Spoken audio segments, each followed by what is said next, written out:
জাকির ভাই সাজেশন নিয়ে গরু কিনেছি, কিনে তাতে আমি মোটামুটি লাভবান হয়েছি। তো ছোট খামার বাড়ির ভিউয়ার্স সবাইকে জানাই আন্তরিক সালাম ও শুভেচ্ছা। আসসালামু আলাইকুম। দেশ ও দেশের বাইরে থেকে যারা আমার এই ভিডিও দেখছেন সবাইকে শীতের এই সকালের অভিনন্দন জানাই। আজ আপনাদের মাঝে নিয়ে আসব গরু মোটা তাজাকরণের ক্ষেত্রে গাভী গরু পালনের গুরুত্ব। আর এই বিষয়ে আলোচনা করবেন কালীগঞ্জ উপজেলা প্রাণী সম্পদ অফিসের এআই টেকনিশিয়ান মোহাম্মদ জাকির হোসেন। প্রিয় ভিউয়ার্স, আপনারা দেখছেন একটি গাভী। এই গাভীটি বাজার থেকে ক্রয় করেছে, কত টাকা মূল্যে সেটা আমরা খামারের মালিকের কাছ থেকে শুনবো। আর এই ছোট একটি ভিডিওটি নেওয়ার উদ্দেশ্য হলো আমরা এখানে ট্রিটমেন্ট দিয়ে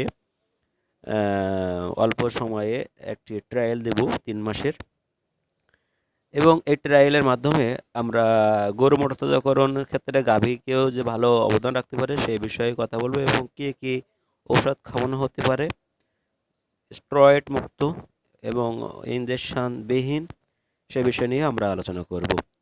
তা আমরা এই বিষয়ে আলোচনা করার আগে আমরা আপনাদের কথা বলবো আমাদের মোহাম্মদ জাকির হোসেন ভাই, যিনি অত্র এলাকার একজন এআই টেকনিশিয়ান। আপনারা ইতিপূর্বে দেখছেন বিভিন্ন ট্রেনিং প্রোগ্রামের ছোট চিত্র আপনাদের মাঝে উপস্থাপন করা হয়েছে।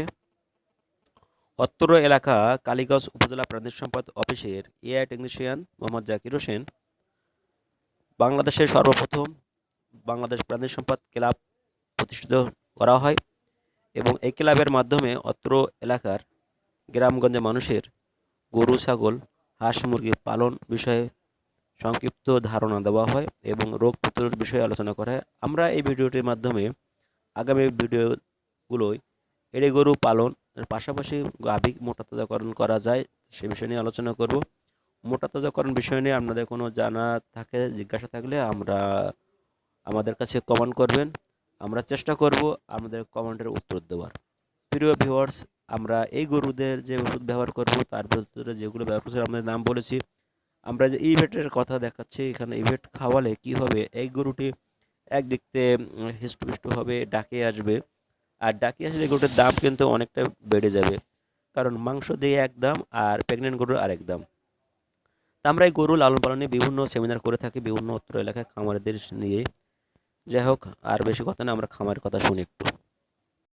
চিকিৎসা দিচ্ছি 22,500 টাকার গরু, কেনা খরচ আনা খরচ দিয়ে 24,500 টাকা খরচ হয়ে গেছে। তা এটা আমরা 3 থেকে 4 মাস এটা ট্রায়াল দেবো, চিকিৎসা দেবো। এটা দেওয়ার পরে এটা কেমন স্বাস্থ্য হয়, কেমন ভালো থাকে সেটা আমরা দেখবো, ঠিক আছে। এই ছোটো করে একটা হচ্ছে 30 সেকেন্ড 1 মিনিট একটা ভিডিও রেখে দেবো, আমরা পরবর্তীতে দেখবো এই যে গরুটা কী অবস্থা হয়েছে। আমরা এই গরুর মালিকের সাথেও একটু কথা বলবো, মালিক সামনে একটু আসান দেখি। আমি এই গ্রাম থেকে রোগা পাতলা গরু কিনে ডাক্তারের ট্রিটমেন্ট নিয়ে 2-3 মাস পালন করে তাতে আমি একটা লাভবান। আগে এড়ি গরু পোষতাম, এখন জাকির ভাই বলল যে গাভী পোষো, তাতে আরও লাভবান হবা। এখন দেখি এটা শুরু করি। জাকির ভাই সাজেশন নিয়ে গরু কিনেছি, কিনে তাতে আমি মোটামুটি লাভবান হয়েছি। ভিউয়ার্স, যেমনটি আপনারা শুনলেন, আমরা এই ভিডিওটি পূর্ণাঙ্গ ভিডিও নিয়ে আসবো কিছুদিনের ভিতরে। এটা ট্রায়াল দেওয়া হলো মাত্র, যে এটা কেমন হয় আমরা এই গরুর মালিককে 3 মাস পরে দেখাবো।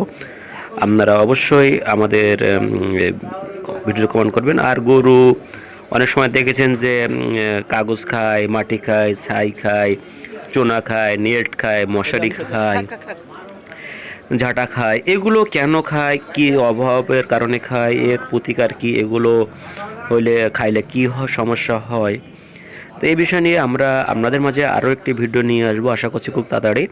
এই বিষয়ে আপনাদের কোনো জিজ্ঞাসা থাকলে আপনারা আপনাদের স্থান এবং গরুর বিবরণ বলে আপনাদের প্রশ্নটি রাখবেন আমাদের ইউটিউব চ্যানেলের কমেন্ট বক্সে। আমাদের ভিডিওগুলি আপনাদের বরাবরের মতন যদি ভালো লাগে আপনারা অবশ্যই শেয়ার করবেন আমাদের ইউটিউব চ্যানেলটি, যাতে আরও মানুষের মাঝে ছড়াতে পারে, আমাদের ভিডিওগুলো মানুষ আরও বুঝতে পারে, দেখতে পারে। এজন্য প্লিজ আমার ভিডিওগুলো অবশ্যই আপনি একটু শেয়ার করবেন। সবাই ভালো থাকবেন, সুন্দর থাকবেন, এই প্রত্যাশা শেষ করছি। আল্লাহ হাফেজ। আসসালামু আলাইকুম ওয়া রাহমাতুল্লাহি ওয়া বারাকাতুহু।